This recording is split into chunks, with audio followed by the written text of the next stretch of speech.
Bismillahirrahmanirrahim. Assalamualaikum warahmatullahi wabarakatuh. Assalamualaikum warahmatullahi Alhamdulillahirabbil alamin.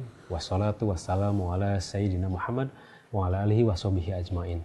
Rabbi zidni ilma, Allahumma anfa'ni bima 'allamtani wa 'allimni ma yanfa'uni warzuqni ilma yanfa'uni.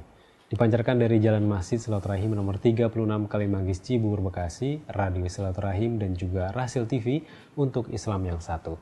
Ikhwan akhwat yang dirahmati Allah Subhanahu wa taala, semoga kabar Anda di kesempatan kali ini dalam keadaan sehat walafiat. Semoga Allah selalu memberikan perlindungannya kepada kita semua. Amin ya rabbal alamin.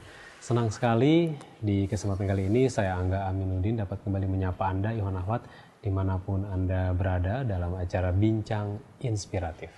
Bincang Inspiratif kali ini kami akan menghadirkan salah satu tokoh nasional. Masyarakat Indonesia sudah sangat mengetahui beliau, masyarakat muslim apalagi gitu ya. Dari ceramah-ceramahnya beliau juga banyak menginspirasi kita semua. Kali ini saya akan bincang-bincang lebih jauh bersama Bapak Profesor Dr. Kiai Haji Didin Hafidzuddin MS. Assalamualaikum warahmatullahi wabarakatuh. Waalaikumsalam warahmatullahi wabarakatuh. Gimana Pak Ustadz, sehat? Baik, alhamdulillah, alhamdulillah. Pak Ustadz, itu kalau nama Didin Hafidzuddin itu kalau di Manai apa ya, Ustadz? Sebenarnya kan kalau diulang-ulang biasanya ini ada kesunda-sundaan nih, Didin gitu ya. Sebenarnya asalnya Hafidzuddin ya. Hafidzuddin. Hafidzuddin. Jadi nama aslinya itu Hafidzuddin. Artinya dia mungkin orang tua dengan nama ini menjadi sebuah doa ya. Iya. Agar bisa menjadi penjaga agama, memelihara agama. Tapi kan kalau mesti ada panggilan kan, panggilan pendek gitu ya. Akhirnya Didin Hafidzuddin. Tapi dulu waktu saya sekolah banyak memanggil Hafidz gitu. Karena memang asalnya Hafidzuddin. Tapi kemudian dalam akte Hafidhuddin gitu. Karena ketika itu tidak ada DZ ya. Iya. Itu pada mulanya. Tapi intinya sih itu. Intinya nama untuk mungkin juga memberikan inspirasi ya. Iya. Pada saya supaya tetap menjaga konsistensi di dalam agama ini. Baik dalam perilaku maupun juga dalam dakwah. Amin. Begitu. Itu mungkin ya doa, jadi doa lah. Karena nama itu menjadi doa ya. Jadi sekarang lebih dikenal dengan nama Didin Hafidzuddin. Ya, ikhwan akhwat, beliau saat ini kesibukan beliau sebagai Direktur Sekolah Pasca Sarjana Universitas Ibnu Khaldun yang berada di Bogor. Dan saat ini kami rekaman pun sebenarnya di kantor beliau gitu ya. Sore gini biasanya belum pulang ya, Ustadz ya? Ya tergantung lah. Iya. Tergantung kalau kuliah mahasiswa kan sampai sore ya, sampai kadang-kadang sampai malam. Jadi kita memang sebagai orang tua kan mesti pulang yang paling belakangan ya. Iya. Karena banyak juga kan yang konsultasi, yang bertanya. Bukan sekedar masalah-masalah akademik, tapi ternyata juga masalah-masalah non-akademik. Iya. Karena kita memang menjalin dengan para mahasiswa itu sebagai kakak dengan adik lah. Bukan sebagai guru dalam pengertian ya segala-galanya harus diikuti ya. Betul. Dan siswa kita menjadi objek. Tapi saya anggap mereka adalah saudara-saudara, teman-teman seperjuangan. Saudara begitu. juga. Ya, ikhwan akhwat, selain beliau sebagai Direktur Sekolah Pasca Sarjana UIK Bogor, beliau juga saat ini kesibukannya sebagai Guru Besar IPB, Institut Pertanian Bogor, dan juga Wakil Ketua Dewan Pertimbangan Majelis Ulama Indonesia Pusat. Berarti kesibukannya nih kayaknya padat gitu ya. Iya. Iya, kebetulan kan itu berkaitan dengan penguatan sumber daya manusia semua ya. Sebagai Direktur Sekolah Pasca Sarjana, kemudian Guru Besar IPB. Saya Guru Besar di bidang pendidikan agama Islam dan ekonomi syariah. Dan itu kan membangun SDM yang berkualitas, yang punya moral, yang punya integritas pribadi. Saya selalu menekankan itu, karena dunia, terutama kaum muslimin sekarang ini kan yang dibutuhkan bukan semata-mata orang yang pinter, tapi orang yang punya integritas pribadi yang kuat, yang bisa dijadikan contoh. Harusnya sebenarnya yang namanya profesor, yang namanya doktor, yang namanya sarjana, yang namanya cendekiawan, itu dia bukan sekedar pada kepintaran bicaranya, tapi juga pada akhlaknya. Sehingga orang tidak sekedar melihat apanya, kepintaran dia berkomunikasi, kepintaran dia menyampaikan sesuatu, argumentasi, tapi juga bagaimana akhlaknya. Dan itu harus kita bangun sekarang. Jangan ada kesenjangan antara kepintaran dengan akhlak. Kalau orang Bandung itu mengatakan bukan sekedar pinter tapi bager. Dan benar katanya. Pinter, bager, benar. Bager, benar. Ya. Ya, jadi harus Nah, kemudian di Majelis Ulama juga kebetulan saya di Dewan Pertimbangan ya. Dewan Pertimbangan itu sebuah institusi yang sama dengan Dewan Pimpinan yang lain. Yang bertugas memberikan arahan, guide bagi MUI sendiri, termasuk juga bagi ormas-ormas Islam di Indonesia ini. Apa sih yang sepantasnya kita lakukan dalam bidang ekonomi, dalam bidang pendidikan, dalam bidang politik, ya kepemimpinan, termasuk pilkada misalnya. Ya sekarang mau ramai apalagi tahun 2017 kan. Itu kan MUI harus hadir di tengah-tengah masyarakat. MUI jangan tidak hadir, harus hadir. Ya, dia harus memberikan solusi, memberikan arahan pada masyarakat. Ulama itu, sosok ulama itu tidak boleh menjadi sosok ulama yang pasif. Karena yang namanya ulama dalam Quran kan ada dua. Pertama, dalam surat Asy-Syu'ara ayat 197. Awalam yakul lahum ayatan ayya'lamu ulama Bani Israil. Walaupun ayat itu berkaitan dengan ulama Bani Israil, tapi kita lihat ulama itu sosok, figur, atau juga bisa juga komunitas, kelompok ya, yang punya pengetahuan agama yang mendalam, yang berbeda dengan masyarakat biasa, tapi tempat bertanya. Tempat bertanya dan ulama harus menjawab, memberikan solusi. Ya, jadi kalau misalnya ulama diam, tidak memberikan perhatian pada masalah-masalah kita, sebenarnya bukan ulama. Karena bukan sekedar ditentukan oleh pengetahuannya, tapi juga oleh kedekatan dengan masyarakat. Kemudian kalau dilihat surat Fatir, surat 35 ayat 28, malah di situ dikatakan jelas sekali, innama yakhshallaha min ibadil ulama. Sungguh yang paling khasyah, paling takut, punya akhlak di hadapan Allah itu para ulama. Jadi ulama itu sebenarnya sosok-sosok manusia ideal ya. Betul. Walaupun ulama juga manusia biasa ya. Tapi dia harus menghadirkan apa ya, sebuah semangat terhadap masyarakat untuk perbaikan, untuk islah. Islah di bidang islahul akidah, islahul tarbiyah, islahul siasah ya dan lain sebagainya. Ulama sebagai warasatul anbiya juga. Sebenarnya apa yang paling utama yang diwariskan kepada ulama itu? Ya, kan dalam hadis juga ada lanjutannya tuh, ya, bahwa para nabi itu wal anbiya war rasul ilma.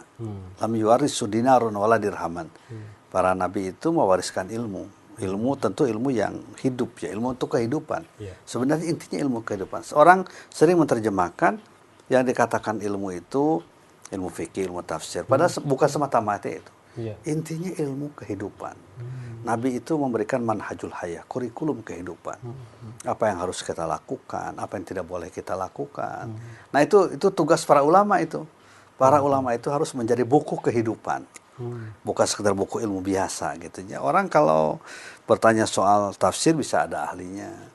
Ya, orang kalau bertanya soal fikih bisa, tapi ketika bertanya soal kehidupan, ya itulah yang harus sekarang dibangkitkan kembali. Dulu ulama, apalagi di zaman abad keemasan Islam, mulai dari abad kedua sampai dengan abad ke-9 Hijriah, itu kan para ulama itu lahir sebagai sosok-sosok yang dipercaya oleh masyarakat, harapan, tumpuan, ya, mereka itu sebagai apa ya istilahnya itu, ulama itu sebagai memecahkan masalah ya, memberikan solusi, bukan pembuat masalah. Betul. Kalau pembuat masalah bukan ulama sebenarnya, ngomongnya tidak benar, tidak karuan, pergaulannya tidak karuan, itu bukan ulama walaupun pintar, Saya sangat termasuk yang tidak setuju itu. Kalau misalnya ada tokoh-tokoh Islam atas nama tasamu, atas nama toleransi, atas nama kebersamaan, kemudian melakukan perbuatan yang secara diametral bertentangan dengan Al-Quran, nggak boleh. Misalnya sebagai contoh ya, seorang ulama misalnya bawa orang non-muslim ke masjid, ceramah di masjid, menurut saya itu bukan sosok ulama, karena sesungguhnya orang non-muslim itu nggak boleh ke masjid kan. Apalagi masjid memberikan pidato di depan orang muslim di tempat ibadahnya. Iya, jadi saya bukan masalah orangnya ya. Tapi cara-cara yang demikian itu menurut saya adalah cara yang tidak bisa dibenarkan. Karena memang Al-Quran mengatakan begitu. Innamal musyrikuna najasun fala yaqrabul masjidal harama, ya, ba'da min hadza. Ya, sebenarnya orang musyrik itu kan najis, walaupun najis sebatin. Ya, ya. Mereka bukan tempat kita belajar, bukan. Justru kita harus menjadikan mereka sebagai objek dakwah, sebagai sasaran dakwah, bukan sebagai subjek dakwah. Ya, nah ini para ulama, para kiai, para ustadz, saya menghimbau betul begitu supaya kembali kepada fungsinya. Dia menjadi panutan umat, punya ketegasan, ya, dalam hidup ini punya pendirian yang sehingga ketika ini masih kita kita kokohkan, itu kehadiran ulama sangat dirasakan. Begitu. Baik. Subhanallah wa nahwat. Ini baru pembuka ya, nahwat ya. Nah, jadi Pak Ustadz, kita ingin lebih dekat gitu ya. Jadi Iwan Nahwat Ustadz Diden Hafidudin ini lahir di Bogor, jadi asli orang Bogor Ustadz ya? Ya, di Bogor. WB warga Bogor. Lahir 21 Oktober 1951. Jadi kalau bulan ini berarti bulan miladnya beliau nih, tapi biasanya beliau yang suka lupa juga. Baik Ustadz, bisa cerita sedikit masa kecil di Bogor, terus sekolahnya gitu ya? Saya itu alhamdulillah punya kedua orang tua juga seorang guru, seorang ustadz. Ya. Ibu saya juga seorang ustadzah yang pekerjaannya ngajar ngaji, ya. Dan anak beliau itu jumlahnya 10. Saya anak yang ketiga, ya. Dan kebetulan orang tua saya itu mendidik saya itu dengan kehidupan. Artinya begini, saya itu selalu dibawa kemana-mana oleh beliau. Bawa kemana-mana. Kalau beliau ngaji, kita dibawa tempat ngaji, gitu ya, tempat ngaji. Kadang-kala juga dibawa ke tempat pertanian, ya, karena ayah saya, ibu saya juga senang dengan pertanian. Jadi tidak banyak tidak banyak bicara, ya, diberikan contoh. Jadi barangkali kalau sekarang disebut dengan pendidikan learning by doing itu. Oh, iya. Ya, walaupun filosofinya tidak tahu mungkin ayahnya dengan ibu, tapi bagi saya luar biasa, dan itu yang saya terapkan pada anak-anak. Anak-anak saya tidak ada yang saya suruh apapun, ya, termasuk dalam bidang-bidang keilmuan, ya. Tetapi saya sering menugaskan, saya sering mengajak anak-anak saya ajak ke tempat pengajian, seminar, gitu ya, kuliah subuh dan lain sebagainya sejak dari kecil. Jadi kita perkenalkan pada kehidupan. Nah, sehingga saya itu sekolah saya di madrasah, ya, kemudian di jauh sih di kampung. Saya ini orang kampung. Kira-kira dari sini itu 25 kilo ke arah barat. Madrasah di situ, tapi SMP SMA saya di Cibadak Sukabumi. Tapi setelah itu saya pesantren. Pesantren di Sukabumi juga, belajar mendalami kitab-kitab kuning lah istilahnya, ya. Nahwu Shorof dan sebagainya. Baru kemudian ke Sukabumi, pindah ke Jakarta. Setelah itu kemudian S2 di IPB karena saya mengajar di IPB dulu. Kemudian S2 di situ. Kemudian jadi rektor di Ibnu Khaldun di sini sejak tahun 87 saya dulu. Hanya pada waktu usia berapa, ya, sekitar 32 tahun saya udah jadi rektor itu. Bukan 30, 35, ya. Jadi rektor Ibnu Khaldun. Dan terbilang masih muda lah, ya. Iya, kemudian belajar lagi saya. Belajar lagi ke Madinah University, belajar bahasa Arab, kemudian doktornya di UIN, ya, Ciputat. Guru besarnya baru di IPB. Guru besar baru di IPB. Iya. Jadi memang saya nikmatilah kehidupan ini. Tidak ada beban apapun, ya, sehingga mengalir saja begitu. Kalau di tahun 80-an sudah berkecimpung di dunia pendidikan, berarti sudah cukup lama, ya, Ustadz? Iya. Bahkan saya ketika saya SMA pun saya udah ngajar. Ketika saya di SMA Negeri Sukabumi Cibadak, saya kan pesantren tuh. Di pesantren saya ngajar. Ngajar juga. Anak-anak saya kumpulkan anak kampung di madrasah, bikin sekolah saya itu bikin madrasah. Jadi karena senangnya gitu, ya. Suka gitu Ustadz, ya? Iya, jadi bagi saya pendidikan itu hiburan. Makanya sekarang saya kalau ngajar di IPB saya ngajar di Pasca, ya, tapi saya sering minta S1. Karena bagi saya hiburan. Di sini juga ngajar hiburan. Berarti ketika ngajar tuh enjoy. Karena memang ada sebuah idealisme yang kita sampaikan. Ya, yang paling nikmat itu kan tidak ada beban apapun. Kita mendorong mereka menjadi muslim yang taat, yang konsisten, yang tidak kooperatif dengan kebatilan, dengan kekuasaan yang zalim. Itu kan dalam pendidikan. Di luar kita kan kadang-kala suka berpikir dulu, harus dicarikan bahasa-bahasa yang tidak. Tapi ketika di pendidikan anak-anak kita, apalagi anak-anak mahasiswa S1 misalnya, mereka masih segar-segar baru tamat SMA ya. Mereka betul-betul perlu diarahkan ya, dibina dengan baik. Itu maka saya menikmati sekali ya mengajar itu. Jadi mungkin walaupun sesudahnya lelah ya, tapi ya dinikmatilah untuk mengajar ini, mendidik ini begitu. Pengajaran yang paling berharga itu sebenarnya mengajarkan apa, Ustaz? Ya itu tadi mengajarkan kehidupan melalui agama. Itu yang paling penting. Ketika saya mengajar misalnya tafsir, saya ajarkan Al-Quran, tapi makna ayat ini untuk kehidupan apa? Apa yang bisa kita ambil ya di dalam ayat ini? Misalnya sebagai contoh begini, ada satu ayat tentang pendidikan keluarga ya dalam surat Luqman tuh. Misalnya begini, Luqman berkata kepada anaknya, ya bunayya aqimis shalah wa'mur bil ma'ruf wanha 'anil munkar wasbir ala ma asabak inna dzalika min asbil umur. Wahai anakku, ya dirikan salat, tapi lakukan amar ma'ruf nahi munkar dan sabar ya dalam menghadapi berbagai macam ujian. Itu merupakan bagian penting dari kehidupan. Saya lihat bahwa ternyata anak-anak ya itu harus mulai dididik untuk punya kepekaan dalam dakwah. Jadi dakwah itu bukan dilakukan oleh sudah tua, sudah dewasa. Sejak dari anak itu harus diapakan? Harus sejak dari perintah sholat gitu ya. Perintah sholat kan 7 tahun, 5 tahun. Ya, sejak dari itu ada perintah sholat, ada perintah untuk amar ma'ruf nahi munkar. Jadi kita kadang-kala menyuruh anak kita itu sudah dewasa baru suruh menjadi dai. Dan dai itu diartikan sebagai profesi yang harus memiliki ini. Tapi penghayatan itu seharusnya ditanam sejak dari kecil. Ya, sejak anak kita 3 tahun, 4 tahun dididik mereka menjadi dai. Memupuk jiwa dai itu dari kecil. Gitu. Dari kecil. Itu yang saya sering sebutkan. Quran tuh bicara ini, tapi harus kita ambil makna yang dalam kehidupan kita. Di kita kan seolah yang namanya dai itu harus sudah ustadz, kiai kan, sudah dewasa, sudah banyak. Tapi padahal tidak. Harus bisa kitab kuning. Ya, jadi jadi penghayatan terhadap dakwah itu harus dilakukan dari kecil.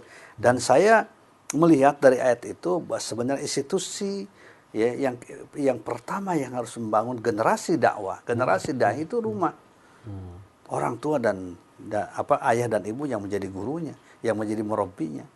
Nah, itu kisah-kisah Al-Quran kan kita menemukan itu. Ya, jadi sholat, kemudian amar ma'ruf munkar, bersabar dan lain sebagainya. Itu antara lain misalnya gitu ya yang kita ajarkan itu. Jadi saya tidak sama sekali bukan sekedar supaya si anak tuh banyak aspek ma'arifnya ya, pengetahuannya, aspek kognitifnya. Tapi lebih banyak pada hatinya, pada perasaannya, ya, pada komitmennya. Dan itu yang sekarang kurang dalam dunia pendidikan itu. Jadi dunia pendidikan sekarang kan banyak memberikan transfer of knowledge, mentransfer pengetahuan saja. Tidak pada transfer of heart, ya, mentransfer pada keyakinan yang mendalam, pada hati nurani, pada gaya hidup, lifestyle dan lain sebagainya. Nah, itu yang perlu dilakukan dalam dunia pendidikan menurut saya itu. Baik, Ikhwan Akhwat, jika saya ingin membacakan karir beliau, ini banyak sekali nih poinnya gitu ya. Yang pasti masyarakat Indonesia mengenal beliau pernah menjabat sebagai Ketua Basnas ya tadi. Iya. Ketua Basnas, terus di Dewan Syariah Nasional juga beliau pernah gitu ya. Aktif di dunia politik pernah, Ustaz? Politik dalam arti ilmu politik, supaya jangan dipolitiki. Tapi tidak dalam arti praktis ya. Seperti sekarang nih ya. Saya terus terang aktif sekarang itu, aktif mendorong umat supaya jangan memilih pemimpin non Muslim. Ya, dan itu kan bukan sara, itu perintah Quran. Quran tuh nggak ada yang sara tuh nggak ada. Jadi kalau orang mengatakan, waduh ini kan sara nih, nggak ada, itu perintah Allah ini. Ya, saya selalu mengatakan begitu. Karena saya sekarang dimintakan sebagai Ketua Dewan Syuro MPJ ya, Majelis Pelayan Jakarta. Tujuannya untuk mendorong umat Islam supaya jangan memilih pemimpin yang non Muslim. Baik kita harga mati itu. Muslim harus dipimpin oleh Muslim yang baik tentu, yang istiqomah, yang konsisten. Jadi itu juga artinya dalam bidang politik menurut saya politik dalam pengertian demikian. ya, pengetahuan dan nilai serta etika dan akhlak dalam berpolitik. Bukan politik praktis dalam pengertian mengejar anggota dewan, mengejar jabatan atau apa gitu, enggak ya, Ustaz? Iya. Sudah bukan waktunya saya kira. Iya. Ya, biarlah anak-anak muda yang lain aja, generasi yang lebih muda yang harus siap berdiskusi, berdialog, turun ke masyarakat. Kan yang namanya pemimpin itu kan harus kenal dengan masyarakat. Tidak boleh pemimpin itu sekedar duduk di kursi misalnya. Bukan sekedar itu, pemimpin itu harus turun, harus tahu apa problem masyarakat, harus tahu denyutnya masyarakat gitu. Baik, tadi Ustadz menyinggung mengenai lifestyle. Nah, saya ingin bertanya Ustadz, sebenarnya bagi seorang muslim itu lifestyle-nya harus seperti apa sih? Kalau harus sesuai dengan Al-Quran dan Sunnah itu seperti apa? Iya, ya, ini perlu sekali lifestyle itu ya, gaya hidup itu. Karena sekarang kan gaya hidup itu berubah. Ada gaya hidup hedonis ya, yang menghalalkan, membolehkan segala macam apapun. Yang penting senang, tidak mengganggu orang lain. Hedonisme. Ada materialisme yang dijadikan ukuran tuh orang tuh sukses ketika kelihatan gitu. Dia punya materi, punya mobil, punya rumah yang besar, punya jabatan kedudukan yang wah, ya. Itu materialisme kan. Materialisme, kapitalisme dan lain sebagainya. Nah, kita sebenarnya ada gaya hidup yang harus kita bangun, lifestyle hidup. Saya sering memberikan contoh, ada ayat dalam Al-Quran yang berkaitan dengan lifestyle. Misalnya pada surat At-Taubah ayat 71. Nah, di situ Allah menegaskan tentang beberapa perilaku utama. Kalau kita hidup ingin mendapatkan rahmat dari Allah. Artinya ketika kita hidup mendapatkan rahmat dari Allah, masalah apapun yang kita hadapi bisa kita selesaikan. Ya, karena hidup itu kan berhadapan dengan masalah ya. Realitas kita berhadapan dengan masalah. Tidak selamanya idealita yang kita cita-citakan dengan realita itu sama kan. Nah, oleh karena itu maka perlu pertolongan Allah. Nah, Allah itu akan memberikan rahmat pertolongan, kasih sayang kepada orang yang memiliki beberapa perilaku. Misalnya pertama begini. Wal mu'minuna wal mu'minatu ba'dhum awliya'u ba'd. Mukmin laki-laki maupun perempuan itu perlu saling dukung-mendukung, saling menguatkan. Silaturahim itu harus jadikan lifestyle. Membangun ukhuwah Islamiyah. Tidak saling memfitnah, tidak saling menggunting dalam lipatan. Tapi bersinergi dalam segala hal. Ba'dhum awliya'u ba'd. Sebab begini, ternyata yang bersinergi, berkolaborasi antara satu dengan bukan hanya kita, orang yang beriman yang diperintahkan. Orang kafir pun ketika mereka berhadapan dengan kaum muslimin bersinergi mereka juga. Dalam surat Al-Anfal ayat 73 Allah menjelaskan itu. Walladzina kafaru ba'dhum awliya'u ba'd illa taf'alu takun fitnatun fil ardi wa fasadun kabir. Orang kafir itu yang satu dengan yang lain saling berkolaborasi. Mereka bisa beda sekte, beda pemahaman, beda aliran, ya orang-orang kafir. Tapi ketika menghadapi umat Islam, harokah Islamiyah, mereka akan menyatu. Musuhnya sama. Musuhnya sama, mereka beritu. Illa tafalu, kalau kita tidak mau melakukan itu, artinya dalam pengertian kita juga tidak berkolaborasi, berukhuwah, maka terjadi fitnah dan kerusakan. Ukhuwah itu inti dari kehidupan umat Islam. Lifestyle kita itu. Kita jangan menjadi kelompok yang yang eksklusif. Sebab kalau ada kecenderungan menjadi kelompok eksklusif, kita hanya mengatakan saya yang benar, yang lain salah. I am the better than you. Ya, ana khairum minka, ana khairum minhu. Itu nggak boleh, itu membahayakan. Ketika kita menjadi kelompok yang eksklusif, makanya perlu ba'dhum awliya'u, saling berkolaborasi, saling bertaun ukhuwah Islamiyah. Walaupun kita tahu ukhuwah Islam itu susah, banyak godaannya, tapi harus kita lakukan. Karena itu lifestyle kaum muslimin. Ya, membangun silaturahmi, networking kalau sekarang itu, membangun jaringan yang satu dengan yang lain. Itu yang pertama itu harus dijadikan sebagai gaya hidup kita. Ya. Nah, itu yang pertama. Yang kedua adalah ya'muruna bil ma'ruf wa yanhauna 'anil munkar. Lifestyle kita orang Islam itu menjadi pelaku dalam dakwah. Jangan menjadi penonton. Karena kalau menjadi penonton tidak ada harapan mendapatkan kejuaraan. Nggak ada juara nonton. Dalam bola aja kan kita belum pernah mendengar tuh. Juara komentator nggak ada. Nggak ada. Juara nonton misalnya ada pertandingan jam 2 malam sudah bangun nonton. Nggak pernah tuh dia dapat juara nonton karena setiap jam 2 malam bangun. Misalnya. Nonton paling setia nggak ada. Ya karena apa? tapi menjadi pemain. Jadi kita berpemain dalam dakwah. Jangan menjadi penonton, jangan menjadi pengamat. Harus menjadi pemain. Semuanya harus bergerak. Jadi semua jadi dai. Jadi dai. Makanya menurut saya menjadi dai itu menjadi fardu ain. Kaum muslimin itu harus menjadi dai. Ketika jadi pedagang, pedagang yang dai. Ketika menjadi presiden, presiden yang dai. Ketika menjadi gubernur, gubernur yang dai. Ya, ketika jadi wali kota yang dai. Ketika jadi rektor yang dai. Jangan kemudian dipisah gitu. Kan ini saya rektor kan harus netral. Saya ini gubernur kan harus netral. Masa sih ngajak dakwah agama sama masyarakat? Itu yang salah. Ya, itu yang salah dan kalau kita masih punya prinsip begitu, itu membahayakan kita. Makanya umat Islam berkuasa kadang-kala tidak memberikan pengaruh apapun pada kehidupan masyarakat. Karena mereka menjadi orang yang ingin dikatakan objektif, ingin dikatakan netral. Padahal nggak ada yang netral. Siapa sih yang netral? Nggak ada. Orang itu mesti berpihak. Cuman berpihaknya kepada Allah atau berpihak pada yang lain. Ya, jadi menjadi pemain dalam dakwah, bukan menjadi penonton. Karena apa? Karena hidup ini kan akan mulia dengan dakwah. Umat Islam ini akan mulia dengan dakwah. Kuntum khairu ummah ukhrijat linnas ta'muruna bil ma'ruf wa tanhauna 'anil munkar wa tu'minuna billah. Jadi hidup ini akan mulia ketika kita berdakwah. Tapi ketika kita meninggalkan dakwah, ketika kita jadi pedagang sekedar cari keuntungan, ketika jadi pejabat sekedar mempertahankan kekuasaan, ketika kita jadi cendekiawan sekedar ya bersenang-senang asik masuk dengan dirinya, ya misalnya begitu ya, saya kira akan membahayakan. Bahkan Nabi sudah mengingatkan kepada kita, sebenarnya hidup ini alternatif dalam dakwah itu dua hal. Kita berdakwah aktif, la ta'muruna bil ma'ruf wa la tanhauna 'anil munkar, itu yang pertama. Kita menjadi pemain dalam gerakan amal ma'ruf nahi munkar, menjadi pelaksana, menjadi pelaku, tentu sesuai dengan bidang kita masing-masing ya. Atau kita diam. Nah, bagaimana kalau kita diam? Masa bodoh, cuma tugas kiai, tugas ustad. Saya lurah nggak ada kaitan dengan dakwah, saya camat nggak ada kaitan dengan lurah. Nah, apa yang akan terjadi? Aula yusallitannallahu syirarakum fayad'u khiyarukum fala yustajaba lakum.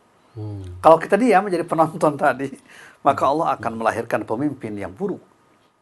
Jadi pemimpin yang buruk itu lahir gara-gara kita apatis, ya. Kita masa bodoh dengan keadaan umat, dengan kondisi umat. Akhirnya yang lahir pemimpin yang buruk, yang kita benci pada pemimpin itu, yang tidak yang tidak berpihak pada masyarakat, yang kejam, yang kasar, yang dolim, ya, kesenangannya menggusur rakyat misalnya. Itu kan pemimpin yang buruk itu.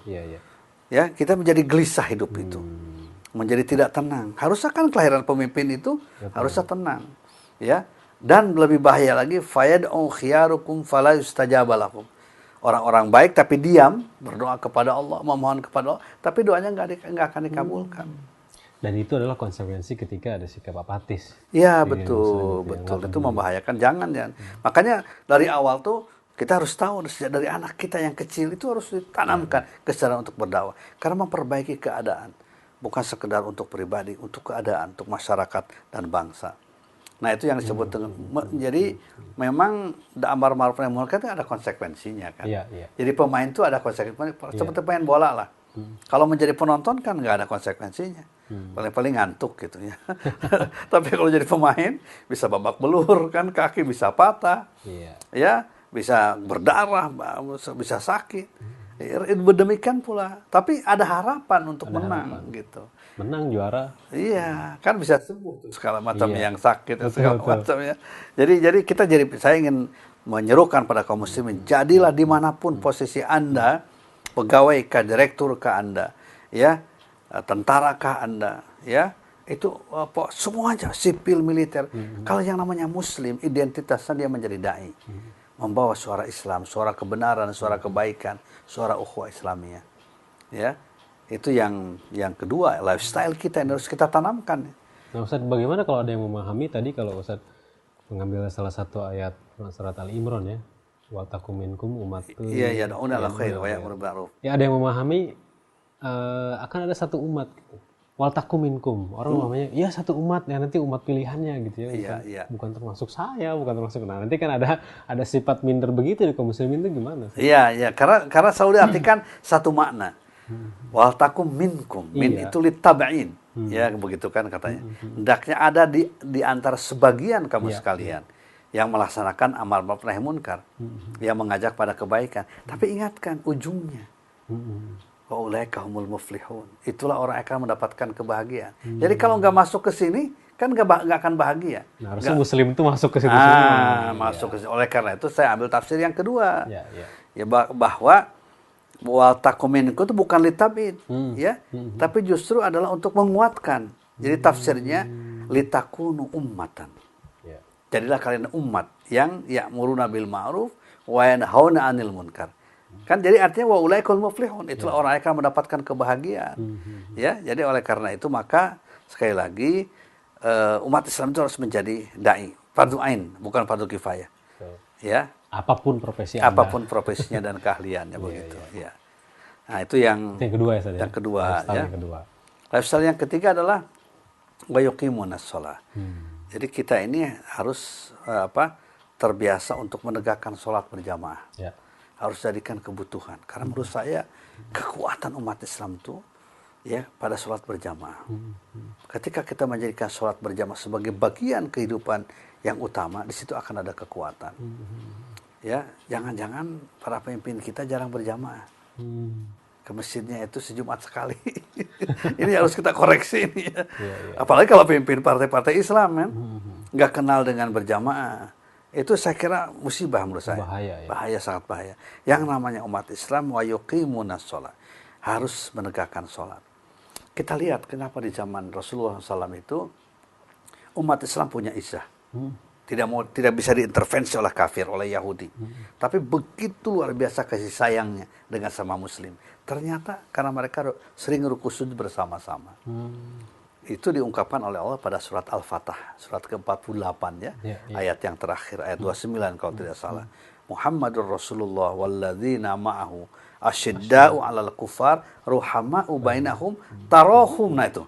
Tarahum ruk'an sujada yabtaquna fadlan min Allah wa ridwana. Muhammad Rasulullah dan orang-orang yang bersamanya, yang orang-orang bersamanya, itu adalah mereka tegas ya pada setiap bentuk kekufuran. Ketegasannya kelihatan. Punya izzah, punya harga diri. Ya. Tapi kemudian ruhama ubainahum, saling kasih sayang di antara mereka. Kenapa bisa begitu? Sifat tegas pada kekufuran, tegas pada orang kafir yang merusak, kasih sayang kepada orang yang beriman sama Muslim, ternyata tarohum ruk'an sujada. Kau lihat mereka itu ruku sujud bersama-sama. Jadi semakin sering kita ruku bersama-sama, sering sujud bersama-sama, alias sholat berjamaah di masjid-masjid, itu sebenarnya kita sedang membangun izzah. Karena sujud dan ruku bersama itu di sholat berjamaah. Dan itu bisa dijadikan bukti ya. Saya beberapa tahun yang lalu pernah diundang ke Turki ya, ke Turki. Saya lihat walaupun saya disediakan di hotel ketika itu sholat subuh bisa di hotel, tapi saya minta ingin sholat subuh di kampung, di masyarakat gitu ya, di masjid. Ternyata dahsyat itu sholat subuhnya, luar biasa sholat subuh berjamaahnya. Saya baru kemarin dapat video dari salah satu orang yang ada di sana sholat subuh, dia lihat memang penuh. Dan ada remaja-remajanya itu betul. Udah jadi kebiasaan. Ya jadi lifestyle. Jadi sholat subuh berjamaah itu. Dan itu nggak kita ketemuan di Indonesia. Jadi paling di pesantren aja. Di pesantren juga kadang-kadang kan tidak ini. Iya. Jadi ketika kita sering sholat berjamaah tuh ada kekuatan. Makanya ketika itu saya bilang sama imamnya di sana, ini kalau terus dipertahankan itu akan melahirkan sebuah kekuatan. Dan kita lihat kan Turki itu bagaimana hebatnya sekarang ini. Masuk ke 16 negara yang kuat di dunia, yang tidak punya utang, membangunnya. Karena terjarang tuh negara yang tidak punya utang. Tapi kemudian misalnya, meskipun diganggu terus ya, supaya tidak kelihatan majunya, itu biasa saya kira. Nah jadi, wa yuqimunas shalah, menegakkan sholat itu harus dihidupkan kembali. Jadi kita berawal dari situ, membangun kekuatan. Jangan terlalu banyak teori-teori barat lah. Teori sosiologi, teori psikologi misalnya. Ya akhirnya itu kan teori otak itu. Dan teori barat itu kan teori yang tidak berdasarkan agama, teori yang dikotomik, yang sekularistik, hanya dengan akal saja. Dikiranya bisa memecahkan masalahnya dengan akal, dengan logika, tidak, harus dengan hati. Dengan doa, dengan ikhtiar, yang sungguh dengan berjamaah. Itu saya yakin itu. Bagi saya itu. Ya yuqimunas shalah. Iya, iya. Ya, menegakkan sholat dengan sebaik-baiknya. Dijadikan kebutuhan. Jadi Sekarang juga sepertinya semarak nih ya, ada beberapa pemimpin daerah yang melakukan ada gerakan sholat subuh berjamaah, ada gerakan-gerakan apa. Ini kayaknya yang seperti itu harus terus betul. disupport kayaknya, Ustaz. Ada alumni Ibnu Khaldun ya, ini cerita sedikit, alumni Fakultas Agama ya, yang jadi lurah. Oh gitu. Saya bilang ente kalau jadi lurah harus beda nih dengan lurah biasa. Kepala desa nih. Kepala desa ya. Jadi dipilih oleh masyarakat ya di daerah Semplak sana. Itu dia melakukan gerakan sholat berjamaah. Jadi RT itu dijadikan sebagai penggerak membangunkan masyarakat untuk apa? Untuk sholat subuh berjamaah. Ternyata hidupnya luar biasa. Dan masyarakat itu menjadi segar kelihatannya. Masalah-masalah bisa diselesaikan, pertanian jalan dan lain sebagainya. Ya. Bahkan pada waktu peringatan Isra Mi'raj atau apalah, saya datang ceramah. Ceramahnya pada subuh tuh. Jadi jamaah itu dari mana datang waktu subuh. Kumpul ya. Jadi bukan malam, bukan. Waktu masih segar begitu. Jadi ini menurut saya perlu dibangun kembali. Kecintaan ke masjid, kecintaan berjamaah. Karena disitulah kekuatan umat. Apalagi yang ngajak pemimpin tuh ya. Iya, apalagi pemimpin. Lurahnya, camatnya, bupatinya, wali kotanya, gubernurnya, presidennya, para menterinya. Waduh, saya kira kalau itu berkah tuh. Ya. Apalagi kalau presiden, yuk sholat berjamaah. Iya. Gitu ya. Ya, saya kira itu harus itu. Harus apa ya? Perlu pada petunjuk-petunjuk ilahi. Jangan semata-mata pada petunjuk kapitalis gitu. Kita kan lebih senang dengan kapitalis tuh. Teori ini kalau membangun. Padahal yang esensial itu, yang fundamental esensial adalah yang digambarkan dalam Al-Quran. Kita harus mulai bertanya sama Al-Quran. Saya menghimbau juga pada para pemimpin yang muslim nih. Jadi apapun juga, cobalah tanya pada Al-Quran. Tanya pada hadis bagaimana mensejahterakan masyarakat. Jangan selalu pendekatannya dengan pendekatan pendapatan per kapita, tentang ini, dengan ini. Selalu itu saja, hal yang material. Tidak pernah menukik ke dalam hal yang sangat fundamental. Misalnya sholat berjamaah. Mungkin pemimpinnya juga malas ya bangun subuh tuh. Tidak semua orang kan bisa bangun subuh itu. Nah kalau ini bukan pengalaman orang lain, tapi pengalaman saya pribadi gitu ya. Kalau panggilan sholat berjamaah itu kayak berat banget ya, Ustaz. Sholat sih sholat gitu ya, kita pasti melaksanakan sholat. Tapi ketika ada panggilan berjamaah itu, aduh kok berat gitu ya, ganggu kerja gitu, ganggu kesibukan, ganggu hobi. Tapi kalau untuk yang lain cepat. Iya. Itu gimana nih Ustaz ngatasinnya? Iya karena dibiasakan aja. Dibiasakan aja. Iya. Tapi saya bersyukur sekarang itu kan sudah mulai kelihatan. Betul. Ya masjid-masjid kampus, masjid-masjid di perkantoran sudah mulai Iya. Sholat duhur asar. Dan kalau sholat duhur asar kan imam juga pada berani karena nggak ketahuan, nggak kedengaran bacaannya. Disir. Iya. Beda mungkin kalau maghrib, kalau isya-nya. Iya. Karena saya pernah baca satu tulisan para ulama yang mengatakan begini, kalau masyarakat ya di satu daerah, satu komunitas itu sholat subuh berjamaahnya separuh dari sholat Jumat separuh, maka masyarakat itu akan mudah dibawa pada kebaikan. Jadi kalau Jumat kan biasa sampai penuh ya, sampai keluar. Tapi subuh itu kan ada yang 3 saf, ada yang 2 saf, ada yang 1 saf, ada yang sendirian. Makmum dia, muazin dia, Bilal dia dan sebagainya. Ini ironis. Jadi wa yuqimuna shalah itu pantas pahalanya kan luar biasa. Iya. Ya. Sampai Nabi juga mengatakan kalau seseorang tahu betapa luar biasanya pahala Isya dengan subuh, dia akan datang ke masjid walaupun dia dalam keadaan merangkak. Itu saking penting. Ternyata bukan sekedar masalah pahala, tapi juga berkaitan dengan masalah keumatan. Jadi sholat berjamaah itu ada nilai keumatan di situ. Dan itu sudah menjadi lifestyle-nya Nabi. Iya, para sahabat kan begitu. Para sahabat. Para ulama salafus soleh, para pejuang, para mujahid itu memang di situ. Ya, dijadikan sholat itu sebagai tool, sebagai alat juga. Ya, untuk mengundang rahmat pertolongan dari Allah. Nah, itu wa yuqimuna shalah. Berapa? 3 ya? 3. Baik, Ustaz. Kita tahan dulu di yang ketiga. Jadi Wanahat itu baru 3 lifestyle-nya. Kami akan lanjut lagi di sesi kedua namun setelah jeda berikut ini. Tetaplah bersama kami.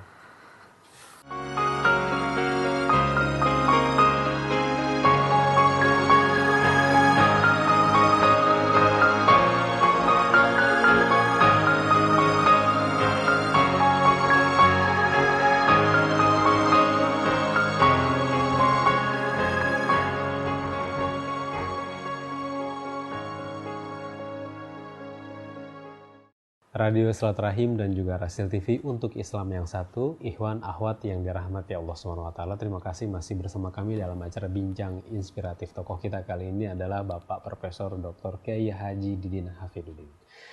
Kita sudah tadi membicarakan mengenai lifestyle seorang muslim gitu ya, diambil dari Quran Surat At-Taubah ayat 71. Yang mana sebelumnya kita sudah lebih dekat bersama beliau. Tadi sudah banyak cerita-cerita dari beliau yang bisa menginspirasi Anda. Di sesi kedua ini kita akan lebih dalam lagi berbicara masalah lifestyle yang sebenarnya saat ini menjadi masalah umat gitu dan juga masalah bangsa. Kita berusaha untuk mencari solusinya. Yang pasti solusinya bersumber dari Al-Quran dan Sunnah. Gitu ya Ustaz ya? Iya, betul. Baru 3 poin tadi Ustaz lifestyle. Gitu Surat At-Taubah 71 ya. Ukhuwah Islamiyah, kemudian Amar Ma'ruf Ma'ruf menjadi pemain. Kemudian yang sholat. ketiga menegakkan sholat secara berjamaah. Nah, selanjutnya apa? Jadi maksud saya ini harus menjadi gerakan bersama. Para pemimpin ormas, partai Islam itu harus mau ke masjid. Ya, harus mau sholat berjamaah. Jadi jangan sendirian sholatnya. Harus dekat dengan masyarakat, dekat masyarakat pada waktu itu. Jadikan sholat itu berjamaah upaya pengenalan juga kepada jamaah. Ya, sehingga dengan demikian itu akan lebih dekat hubungannya antara satu dengan yang lainnya. Kemudian yang keempat, wayu'tunaz zakat, menunaikan zakat. Nah, zakat itu sebuah potensi yang sangat dahsyat. Ya. Secara empirik sudah terbukti dalam sejarah ketika zakat ini dikelola dengan baik, dengan amanah, dengan terpercaya oleh amil zakat yang mendapatkan tugas dari pemerintah yang adil, yang jujur, yang pro masyarakat, itu ternyata zakat bisa mentuntaskan masalah kemiskinan dalam waktu yang relatif singkat, yaitu pada masa Umar bin Abdul Aziz. Itu kurang dari 2 tahun, hanya 22 bulan. Sehingga ketika itu tidak lagi orang miskin. Sehingga zakat kemudian diekspor keluar ke Afrika ketika itu untuk dipergunakan. Diekspor itu mencari mustahik. Iya, mencari mustahik. Iya, mencari mustahik. Lembaganya ya. Lembaga zakatnya dia mencari mustahik dan untuk terutama dipergunakan mustahik wa fir riqab.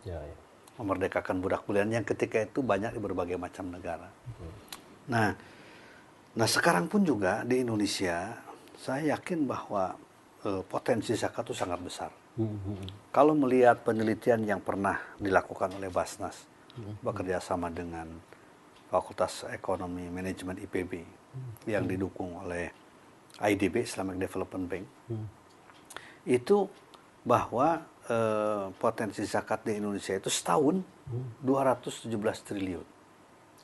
Setahun, ya, hampir 1/6 APBN. Bayangkan itu, 217 triliun. Ini uang kita, uang masyarakat, uang umat. Jadi kalau itu dikelola dengan baik, ya, oleh lembaga-lembaga yang amanah, yang jujur, yang kredibel, dengan sistem yang baik, mengumpulkannya, mendistribusikannya, maka sebenarnya tidak akan ada masalah yang tidak bisa diselesaikan. Biasanya kan kita maafin agak kelakar sedikit ya. Umat Islam itu kalau punya proyek masalahnya 3. Pertama dana, yang kedua uang, ketiga biaya. Eta kene. Kalau kata Sunda, dana, biaya kan selalu itu saja ya. Padahal kan bisa diselesaikan dengan zakat, infak, dan sodako. Jadi zakat, infak, sodako itu menurut saya potensi yang akan melahirkan kekuatan yang sangat dahsyat.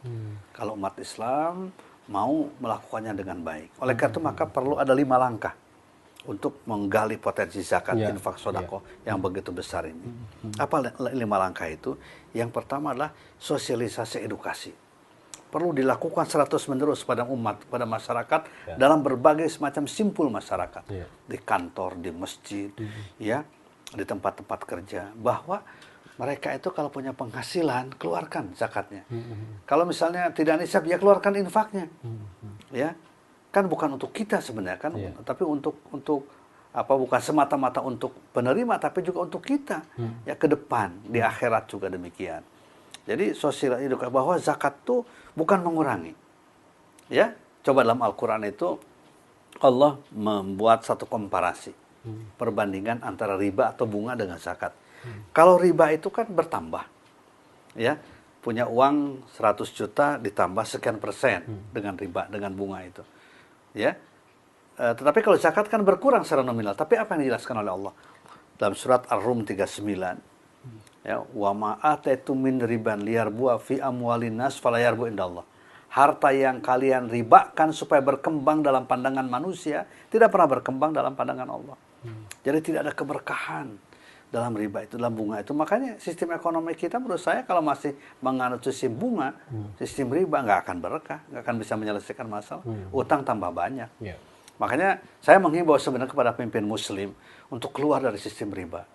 Ya, sudah ada dalam Al-Quran diberikan alternatifnya. Bagaimana supaya kita keluar dari riba? Silakan baca Ar-Rum 39. Ya. Kemudian sebaliknya zakat itu kan berkurang secara nominal. Saya punya penghasilan 5 juta, saya keluarkan 2,5%. Berkurang 125.000. Nah, seterusnya. Tetapi Allah menegaskan, wa ma ataitum min zakatin turiduna wajhallah fa ulaika humul mudhifun. Harta yang kalian keluarkan zakatnya dengan tujuan ingin mendapatkan ridha Allah, fa ulaika humul mudhifun. Itulah orang-orang yang akan dilipat gandakan. Dilipat gandakan hartanya, pahalanya, keberkahannya dan lain sebagainya. Jadi nggak ada itu zakat mengurangi. Zakat itu justru menambah, mengembangkan harta, memberkahkan harta. Sesuai dengan nama arti zakat kan anumu, berkembang. Al-barokah, ya. Kemudian juga al-islah, membereskan. At-tuhur, at-toharah, membersihkan, mensucikan. Ya. Jadi sebenarnya apa ya, kita terus-menerus mengedukasi diri kita, masyarakat kita di berbagai macam kesempatan. Nah, persoalannya kan edukasi zakat pada masyarakat sangat terbatas. Beda dengan edukasi yang lain, ya. Edukasi yang lain itu tentang ibadah-ibadah yang lain kan, apalagi tentang haji misalnya, sangat masif. Tapi kalau edukasi zakat tuh sangat kurang. Oleh karena itu maka perlu lakukan edukasi pada masyarakat. Misalnya karyawan-karyawan di pegawai BUMN itu gede-gede gajinya itu. Ya. Ketika ada satu BUMN yang mengeluarkan zakat dengan sistem payroll system semuanya, itu bayangkan 1 bulan tuh terkumpul dana, sampai sekarang tuh tiap bulan, 6,4 miliar. Satu BUMN. Ya, ketika pimpinannya baik, dai tadi, pimpinannya bukan sekedar pimpinan BUMN, tapi juga dia menjadi dai, ingin menghidupkan masyarakat, ingin memakmurkan suasana kehidupan agama. Nah, ternyata 6,4 miliar. Dari satu kantor BUMN. Ya, coba, di kita kan ada 154 BUMN di kita itu. Coba silakan tinggal mengalihkan aja. Banyak. Banyak pokoknya. Nah, itu. Jadi sosialisasi edukasi ini perlu. Termasuk edukasi bahwa zakat itu jangan individual. Maksudnya jangan dari muzaki langsung ke mustahik. Tidak akan kelihatan. Tidak bisa dipergunakan pengentasan kemiskinan. Muzaki ingin langsung aja kepada. Tapi lewat lembaga yang amanah, yang terpercaya. Berarti tersistem dengan sistem. Umat Islam itu kan umat yang punya sistem. Islam itu agama sistem, nizam. Ya, agama yang punya nizam, punya aturan. Ya, sholat saja harus berjamaah, harus bagus begitu. Dakwah juga harus teratur, harus rapi. Ya. Kemudian juga ibadah haji yang baru saya lakukan juga kan begitu kan, harus teratur, harus tertib, harus rapi dan lain sebagainya. Nah, demikian pula zakat. Ya, zakat itu juga harus melalui amil zakat yang terpercaya, yang amanah. Satu-satunya ibadah yang ada langsung disebutkan petugasannya adalah zakat. Satu-satunya ibadah tuh yang secara mantuk, ya, secara eksplisit, ya, bukan mafhum, bukan implisit, bukan, tapi eksplisit, tertulis, ya, bukan tersurat, bukan tersirat, itu adalah zakat. Misalnya pada surat At-Taubah 60. Ya? Dalam ayat ya. Innamas shadaqatul lil fuqara wal masakin wal amilina 'alaiha. Dikerjakan oleh amil. Amil itulah orang-orang yang terpercaya yang mendapat keamanan pemerintah pun masyarakat untuk itu, mengumpulkan zakat, mendistribusikannya. Jadi nanti itu saya berharap ke depan tidak lagi ada amil yang dadakan. Di kita kan banyak amil dadakan. Muncul 20 Ramadan, 1 Syawal sudah hilang. Ya, ingin dikatakan amil. Padahal itu bukan amil, itu panitia aja itu. Nah, sekarang harus dirubah itu ya. Jadi kalau amil dadakan seperti posko dong tadi. Jadi itu. Jadi pertama itu, pilar pertama yang harus kita lakukan itu sosialisasi edukasi pada masyarakat tentang pentingnya zakat. Kalau misalkan sosialisasi edukasi tentang zakat ini kurang dibandingkan amalan lain seperti haji, ini apa karena tidak ada medianya, sarananya, atau karena apa? Saya kira karena memang unsur pemahaman dari kita semuanya menganggap zakat itu ibadah biasa, padahal ibadah yang luar biasa. Luar biasa ya. Yang luar biasa, makanya kurang. Padahal harusnya dijadikan ini, karena ternyata efek dari zakat itu kan ada efek ekonomi, efek sosial, efek politik, kepribadian, akhlak dan lain sebagainya. Ya, orang yang suka berzakat itu dipastikan bukan orang malas. Pasti dia punya etos kerja yang tinggi. Betul. Orang yang suka berzakat dengan ini dipastikan bukan orang yang mencari rezeki itu asal dapat. Dia akan perhatikan halalnya, haramnya dan lain sebagainya. Jadi ada etos kerja, ada etika kerja di dalam berzakat itu yang pertama. Yang kedua, zakat itu dalam kerangka menggali potensi ini, amil zakat itu juga harus kuat. Harus kuat. Ya, jadi harus amil zakat yang full time. Yang punya akhlak yang baik, yang dipercaya, punya pengetahuan tentang ekonomi, pengetahuan tentang zakat. Ya, yang punya sistem IT yang baik, yang transparan, yang terbuka. Ya, sehingga siapapun juga bisa mengakses ke lembaga itu, berapa tahun ini yang masuk, berapa yang dikeluarkan, kemana saja disalurkan. Jadi ada apa ya, transparansi dalam laporan. Nah, itu akan menjadi menjadi amil zakat yang trustable, yang bisa dipercaya. Trustable, memiliki kompeten dan juga kompatibel. Iya. Misalnya sebagai contoh, ketika saya memimpin Basnas dulu ya, itu setiap tahun kita audit oleh akuntan publik, dan ternyata auditnya selalu wajar tanpa pengecualian, WTP namanya, yang terbaik itu kan. Kemudian juga sejak tahun 2009 itu selalu mendapatkan sertifikat ISO, ya Basnas itu ya, karena kita ingin menghadirkan lembaga umat yang bisa dipercaya, ya, dengan sistem IT yang bahkan sekarang itu, ya, amil zakatnya menjadi profesi yang tidak dianggap diartikan kecil. Ya, kemarin saya dengar waktu dibutuhkan amil zakat di Basnas, itu 1.200 orang yang daftar. Itu kan sejarah tuh. Ya. Jadi ini respon besar. Iya, berarti respon besar kan. Berarti anak-anak muda sekarang yang baru lulus itu menjadikan amil zakat itu sebagai sebuah bagian penting dari kehidupan. Jadi tidak lagi dianggap profesi yang kecil, yang amil dulu kan, amil itu tukang ngawinkeun ya. Jadi amil ini yang urus zakat, ekonom misalnya dia harus mengerti sistem IT dan lain sebagainya. Nah, itu yang kedua ya. Yang ketiga adalah yaitu pendayagunaan yang tepat, pemanfaatan dana zakat yang tepat. Di samping ya sifatnya konsumtif, ada orang lapar, orang mendapatkan musibah. Memang sudah menjadi tugas dari amil zakat ya untuk membantu mereka, tapi juga ada sifatnya produktif. Nah, produktif itu menurut saya ada berbagai hal. Pertama begini, orang menjadi miskin karena faktor pendidikan. Oleh karena itu maka kita gunting tuh mata rantai kemiskinan dengan misalnya menjadikan anak-anak mereka berpendidikan.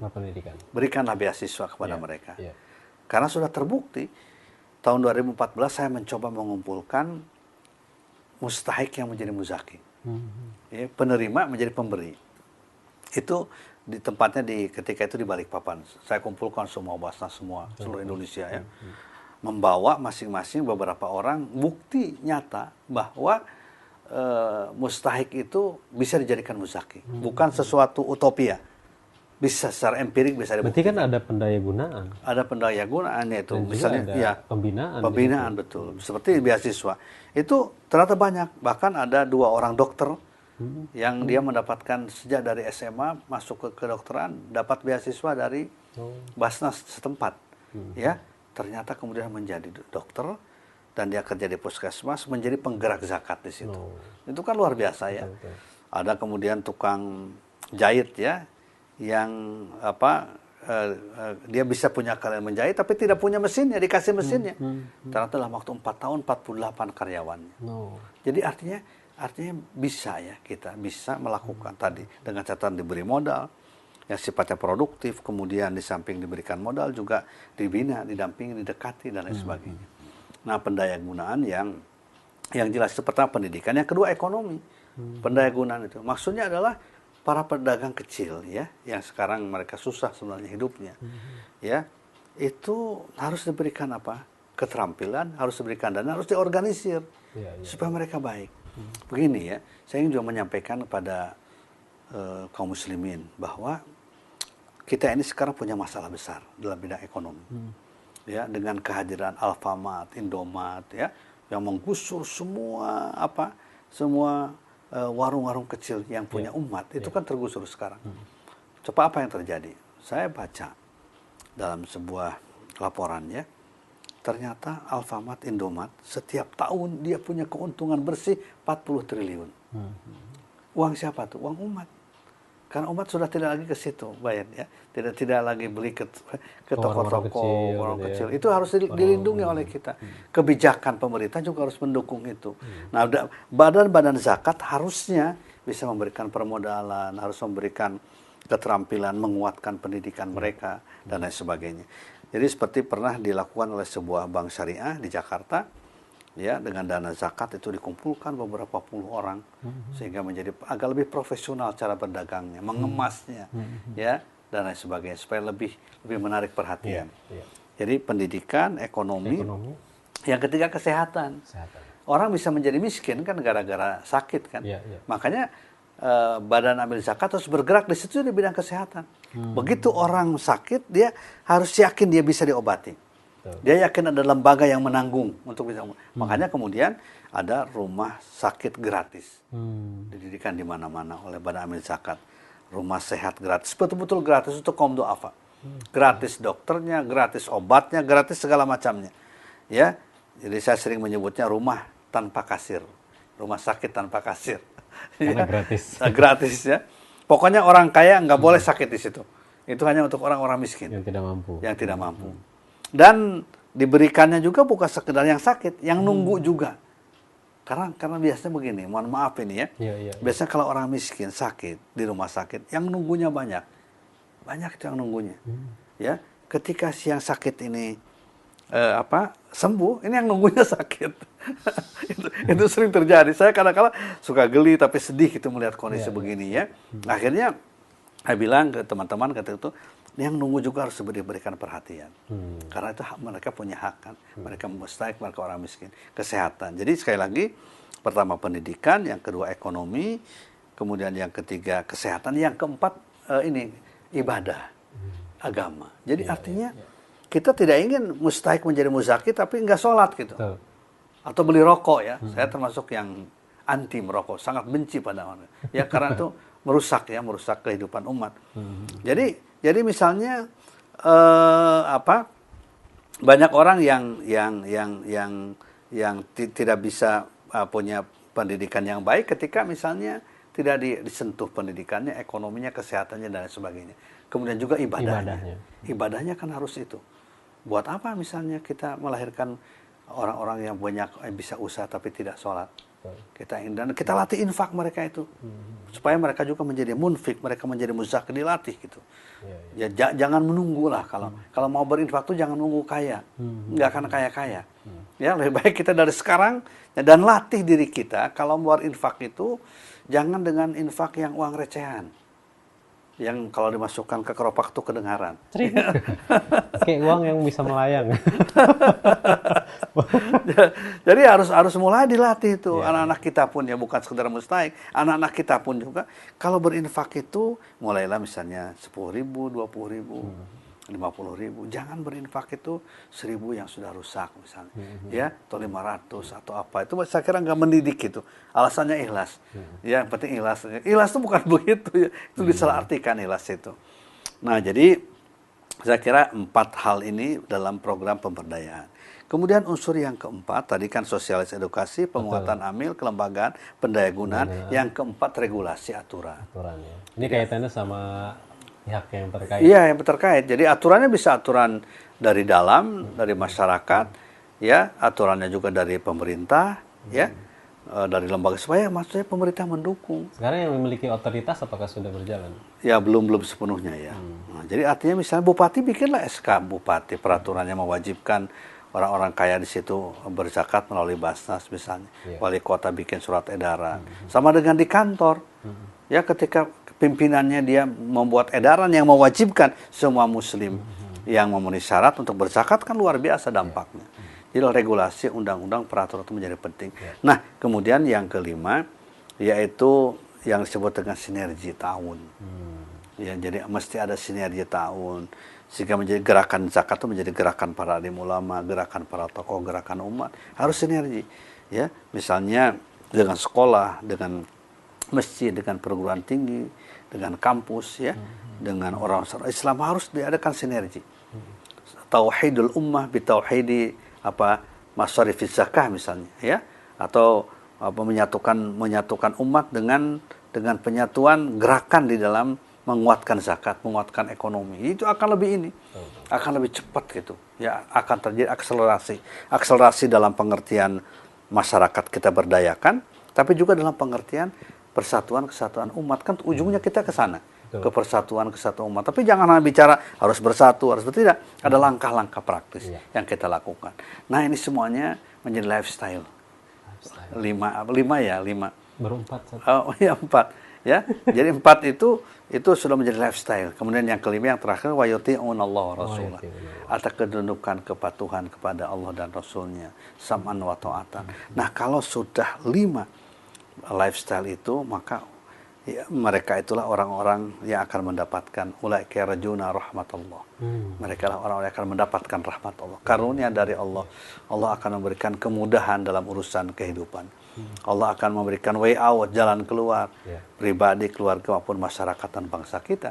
Nah, ini menurut saya lifestyle yang semacam ini yang dahsyat yang harus kita lakukan, ya, yang jadi kita menjadi kebiasaan begitu. Berarti 5 lifestyle itu apakah bisa menjadi solusi dari masalah yang sekarang umat hadapi?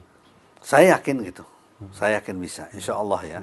Karena kita melaksanakan petunjuk Allah kan.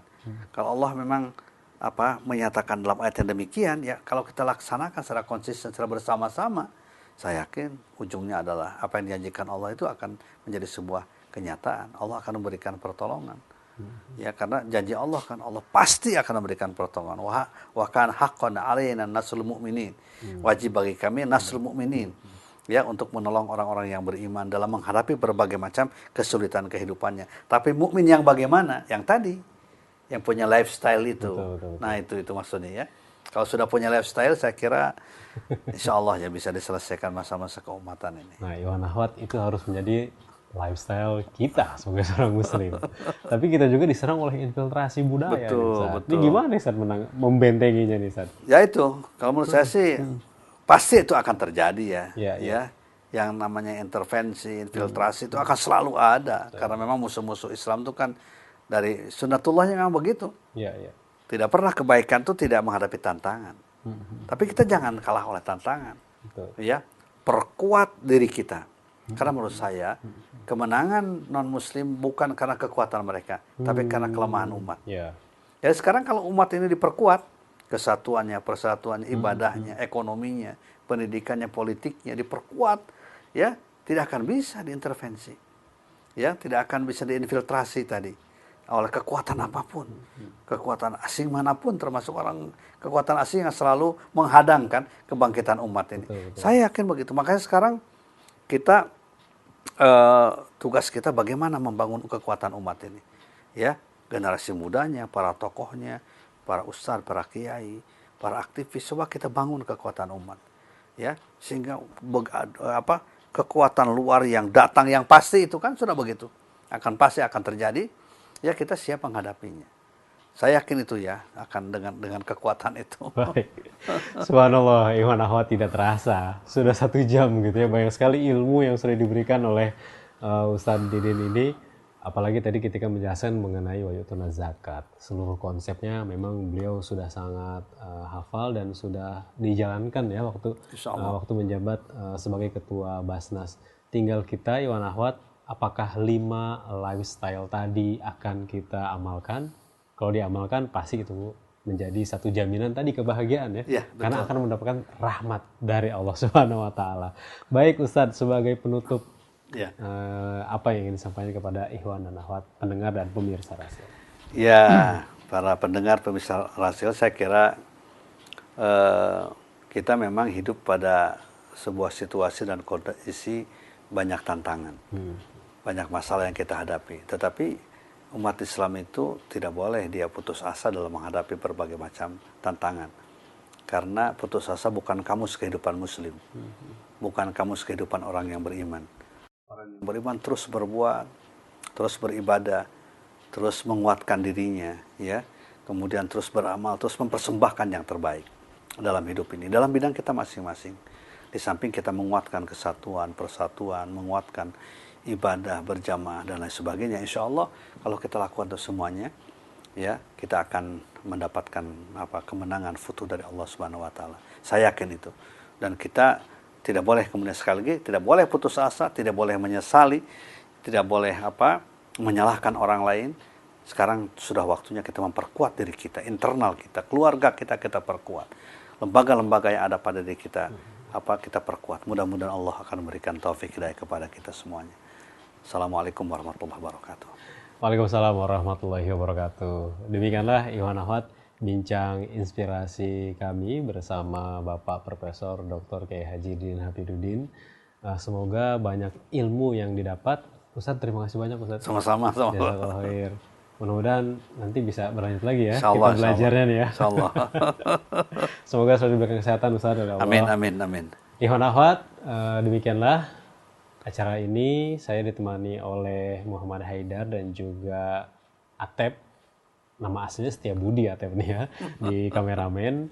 Kita akan berjumpa lagi di acara bincang inspiratif dengan tokoh-tokoh yang luar biasa yang akan memberikan inspirasi dan ilmunya bagi kita semua.